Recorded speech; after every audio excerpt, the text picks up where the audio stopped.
Hello, I'm Kads, and welcome back to the free-to-play review. So today we're going to be talking about the Jester Deck of Fate, but surprise, surprise, it's not just your old-fashioned Deck of Fate, no. There's also fragments to get Kaja the Wry, which is the companion champion to the ongoing fusion or fragment summon for Timit the Fool. So you can see that her fragments are here in the portal, meaning that she is summonable from a fragment summon, and this is just like what they did, or similar to what they did for Mishinaki back in April, where there was a dedicated summon rush with all of his fragments, all the way up to 100, and you could just redeem them by pulling 20 sacreds. So this one is not really any different. We can hop over to the Deck of Fate here, and it is a combination behind my head, but it is a combination of Dungeon Divers and a Summon Rush, as you'd expect in this instance. And so you can see here in the rewards that there are decent, pretty bad in fairness, but the focal point here is, of course, the 100 fragments for Kaja. Now, a quick breakdown of how the Deck of Fate event works, if it's your first time seeing this type of event,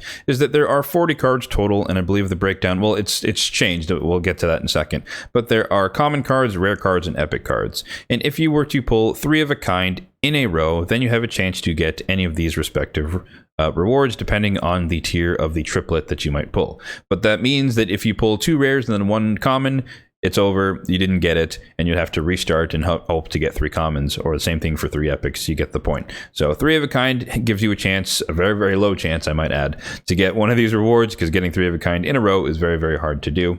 And in this case, the breakdown is of the 40 cards, is there are 21 common, 13 rare, and 6 epic. Now, any of the longer term viewers of the channel will know that I'm generally speaking not a fan of the Deck of Fate. I do not like them. I don't like RNG locking me potentially locking me out of my rewards. I prefer to know exactly what I'm getting when I'm using my resources. And the same rule does apply in this case. However, I do have to acknowledge that the addition of a legendary champion in here is not a bad thing. It's not the best format as far as the event they could have chosen. I would have preferred another Summon Rush style event. I would have preferred maybe a Path of Light or a Hero's Path type thing where you can kind of pick and choose your rewards along the way towards getting a champion. Something with a little more optionality, if that's a word.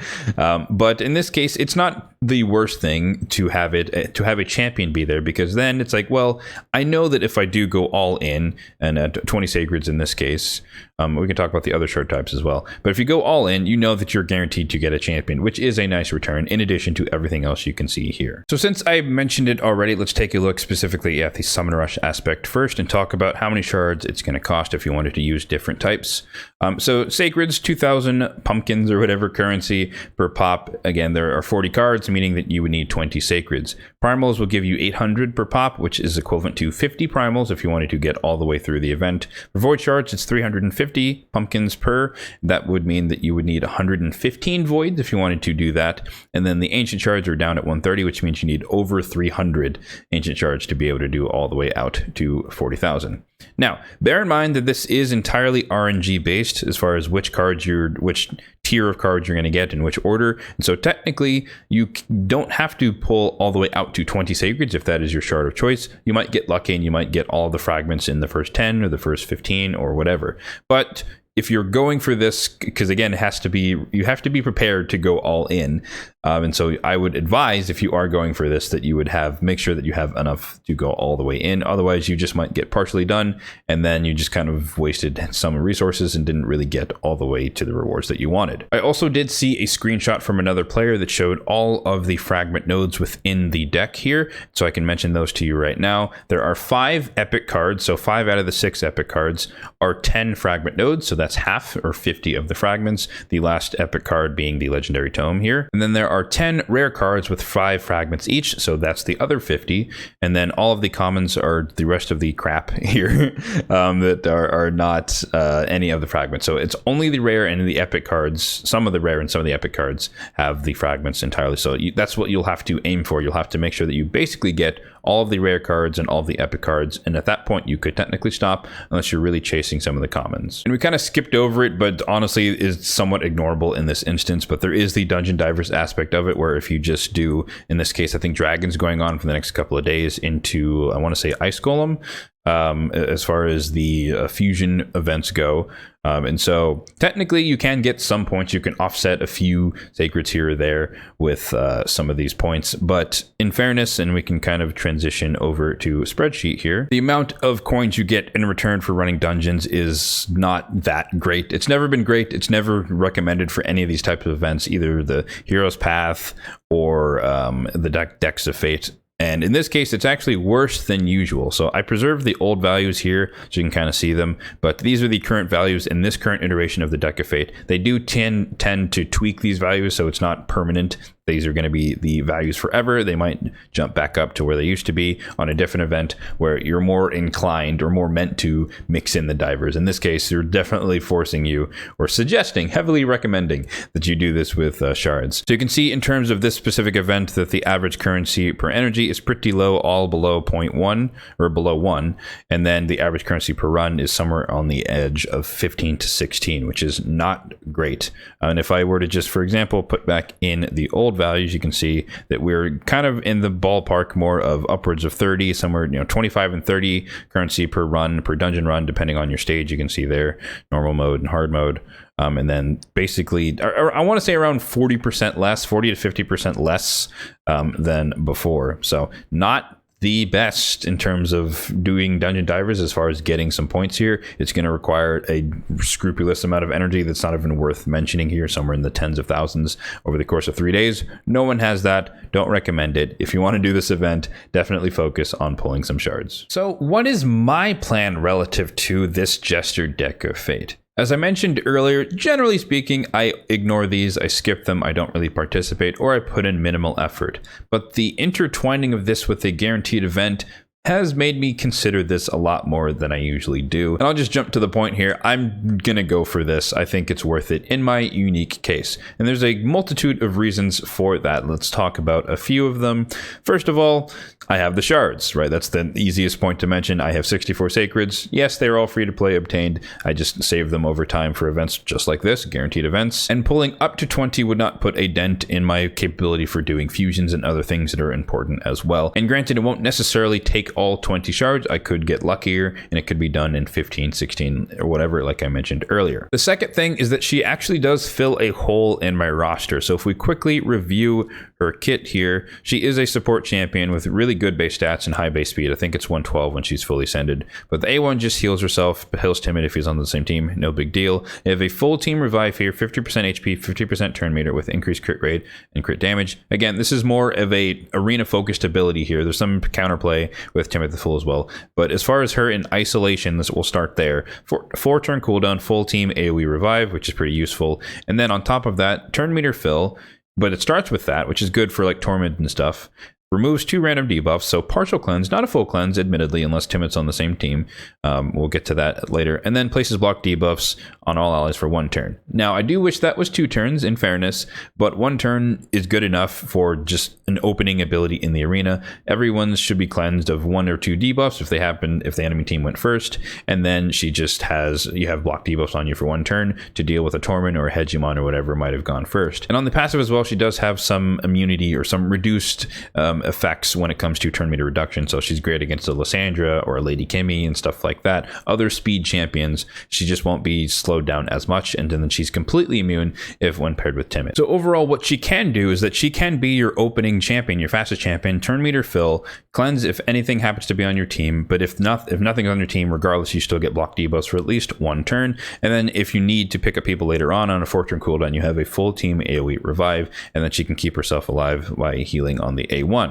Also the turn meter effects and whatnot. So that is very useful. Spirit Affinity. Now, when I said a hole in my roster, we can take a look of this using the fancy filter feature here. If we go to other effects, positive effects, and we go to revive, you can see here that if we look at Spirit Affinity revivers on my account, basically none, right? I have Kinagashi, who's like an epic who revives 1 champion, a little bit of ally attack, and we have Nogdar who revives himself. So literally none. If we look at magic affinity, I have Syl the Drakes, the OG daily login reward champion, but really not going to help me in endgame arena. I have Jorg, who's again, he's decent for faction wars, but not going to help me in endgame arena. So pretty lacking there. Force affinity, admittedly, that's where I have good champions. We have Pythion, of course, previous fusion, Mighty Uko, previous fusion, really good champions. Rectored Wrath is pretty decent as well. I use her if I'm dealing with like a Mort 2 or someone just a super slow tanky comp.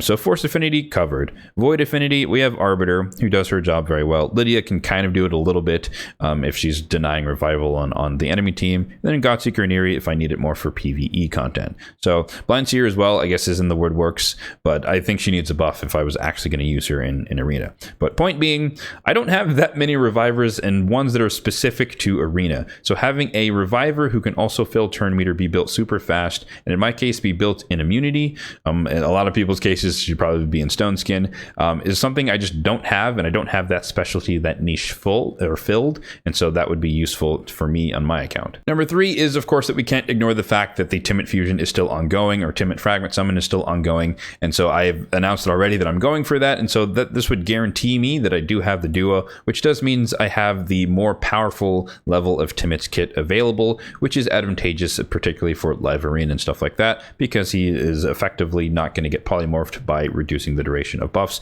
and you are guaranteeing that extra turn on that A2 so they can go around, increase accuracy on all allies, and then place the True Fear, which is pretty useful as a second move. And then most importantly, if the Fear procs and they miss their turn, they get provoked, which is a nice double form or 2-turn form of CC with the Fear and into the provoke. Number 4, and again, these are my personal reasons. You don't have to agree with them. This is not meant to convince you to do the same. This is just explaining my thought processes and how I come to these conclusions for these types of decisions. So number 4, there's also a bunch of 10x's going on. We can hop into the news thing here. You can see this. So it's already live. It's already started for today. You have Georgia the Breaker and Kandrifon from, Void, or the respective shards. You can read it here.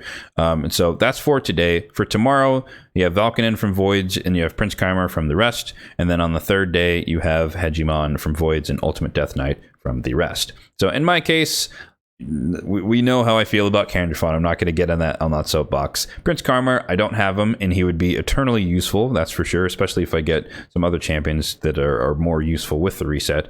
UDK, I already have one, so that's not important to me.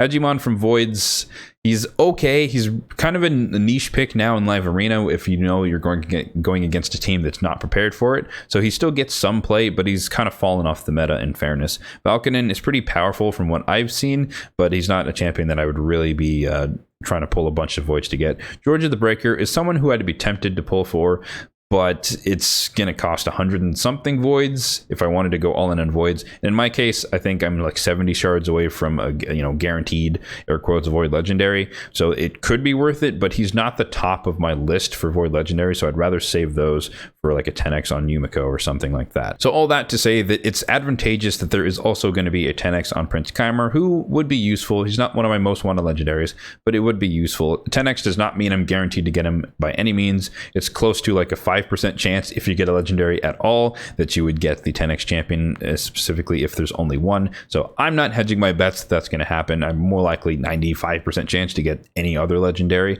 but nonetheless, it's a chance for a Kymar, which isn't a bad bonus on top of all the other reasons I've already mentioned. And the last major reason is that the rewards, albeit not that great as far as the common cards are concerned, but the rest of the cards are pretty comparable to what we had for Mishinaki. And honestly, I had it in my mind that the Mishinaki rewards were substantially better than this, but I was clearly biased when I look back, at least. I was clearly biased by the fact that I just wanted Mishinaki in my account, and so I didn't really matter what the rewards were. They were just bonus on top of getting a champion that I wanted. So I tried to look at that in the same way for this one, but we can pull up a screenshot here so you can see that this is what the Mishinaki event looked like. And so there's 60 gems versus 75. That's pretty much the same thing. Anniversary points are irrelevant. There's still one legendary tome, so that's the same. There's not less legendary tomes. There's the same amount. There's no soul coins, which is a bit of a bummer. There's no chaos ore, which is also a bit of a bummer, stuff like that, but you still have a chance to get the 5-star chicken.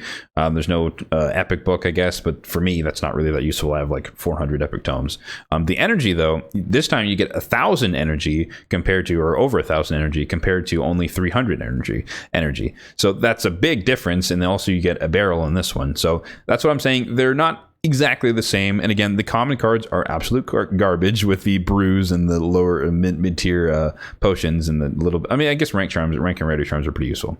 But the common cards aren't that great, but the rare and the epic cards do offer good stuff on top of the fragments as well. And the last thing that is important, most specifically just for me, is that, you know, the gear exists. So I went through my gear, looked at my immunity gear, and saw that, yeah, there is a build that I can do that can get her pretty fast, somewhere in like the 260, 270 speed range, as well as also having like 450 something accurate or resistance.